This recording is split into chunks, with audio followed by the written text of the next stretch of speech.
Hello, dear friends. We need leaders who are vocal, outspoken, who are clear about their local, their internal, let me put it this way, their internal and external policies. In the likes of Julius Malema, il n'est pas au pouvoir, mais il ne fait pas la politique politicienne. En fait, il dit ce qu'il pense, il dit ce qu'il va faire, ce qu'il devrait faire s'il était président de la République. Et c'est sans équivoque. C'est pas l'hypocrisie.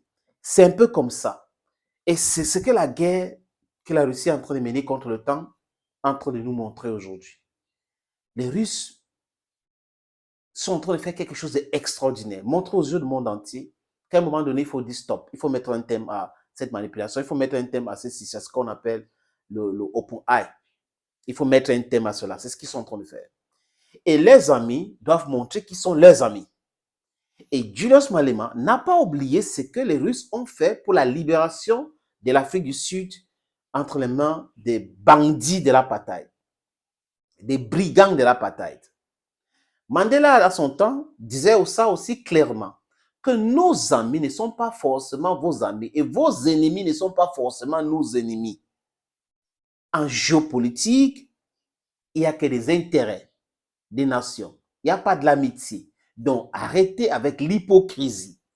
Et Julius Malema dit clairement que s'il est président de la République et que son pays, l'Afrique du Sud, a la capacité d'aider les Russes avec les armes, il va les envoyer les armes. Il va soutenir la Russie ouvertement. Il n'aura pas peur et il va dire ça clairement aux populations. Voilà, voilà, voilà, et préparons-nous aux représailles comme ça et préparons-nous à se protéger. Clairement. Cela est un peu clair, les amis. On n'est pas là, c'est sans embâche.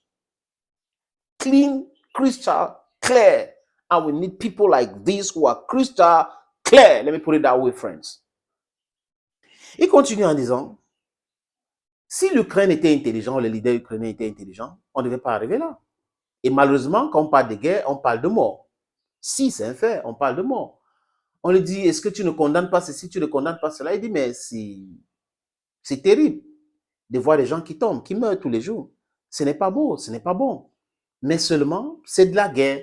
Et qui parle de la guerre parle aussi de casualties, parle de mort. Et l'OTAN est agressif. Les Américains sont agressifs. Les Américains veulent imposer les desiderata à tout le monde. C'est ce que les Américains sont en train de faire. Ils font depuis longtemps. Et à un moment donné, les gens devraient leur dire non, stop à cela. Quand je dis américain, je parle de politiciens corrompus américains. Parce que ce n'est pas tous les Américains qui réfléchissent de la sorte. Donald Trump était venu, il réfléchissait business. Il avait conçu l'économie américaine. Mais les faucons de la Maison-Blanche actuelle, les va-t-en-guerre des partis démocrates qui sont à Washington, les politiciens dits chevronnés, regardent plutôt leurs intérêts égoïstes. Ils sont égocentriques. Ils sont des milliardaires. Un politicien milliardaire est un détourneur de fonds publics. Donc, Julius Malema a ces manies-là de dire ce qu'il pense. Je pense que tous les autres leaders d'opposition d'Afrique, les présidents d'Afrique, devraient take side. En situation de crise, il n'y a pas la neutralité. Où on avait X, on avait Y. Et on a le droit de choisir selon ses intérêts. Vous comprenez un peu, les amis? Ah oui, oui. Ceux qui sont non alignés, c'est des gens qui font tout pour amener la paix. Pas des gens qui restent là. C'est pas moi, tu ne peux pas être partout à tout moment. Tu ne peux pas être partout. Si tu es partout, c'est que tu es un hypocrite. On doit te craindre. Les amis, je vous suggère d'écouter. Je vais essayer d'expliquer un peu, parce qu'il parle en anglais. Il va expliquer en English. Je vais essayer de traduire pour des personnes. Bon, où je donne la quintessence de son message aux gens qui ne comprennent pas l'anglais. Dear friends, let's watch. But do you denounce Russian aggression? Do you find anything wrong with the fact that Russia intervened directly in Ukraine, went to war in contravention of the UN Charter? Do you denounce that? My guy, we're with Russia. We're not denouncing Russia. And we'll give it weapons if we're a state. There's no confusion about that. Well, the Office of the United Nations High Commissioner for Human Rights says that 24,000 not combatants, civilians, have died in Ukraine. And the majority of these civilians, some of whom are children, about 1,000, have died under the consequences of bombing and explosions.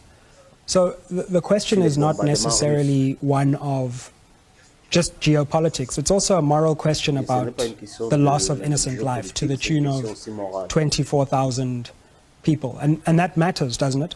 It does. But there will always be casualties in war, especially when the leadership of your country doesn't take into consideration the interest of that particular country and pursue the West, NATO, American aligned interest at the cost of their own country and their own civilians. I mean, this matter would have been resolved if Ukraine would not have allowed its expansion.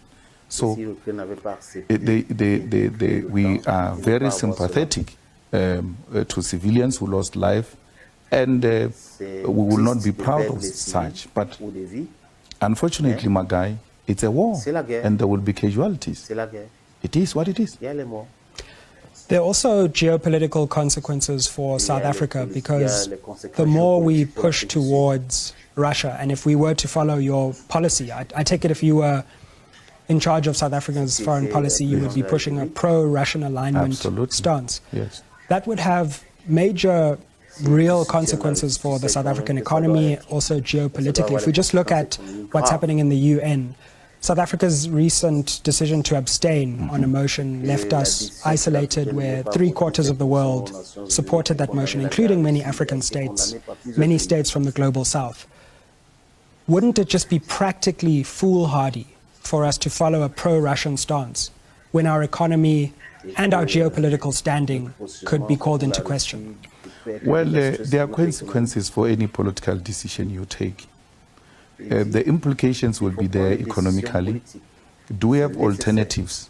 And that's what this type of posture that has been taken by Russia seeks to create an alternative platform where we are not reliant entirely on the US, but there are other markets that can always intervene or still trade with us depending on whatever political position we take.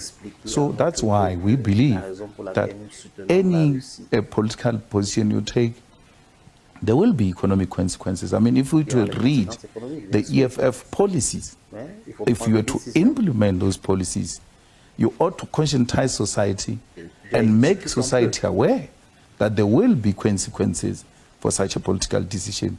But a decision had to be taken, and position must be taken, and that position was going to be taken if we're in charge of our international policy. Voilà, il dit, c'est une décision qu'il faut prendre, et si il est en charge, il va prendre cela, expliquer à son peuple que voilà ce qui est bien pour nous. Il faut des voies et moyens alternatifs pour sortir de cet enfermement de la Banque mondiale, de Fonds monétaire international. Il est là clair, très clair, limpide. Il s'appelle Julius Malema. Thank you for watching, dear friends. God bless you. Bye-bye.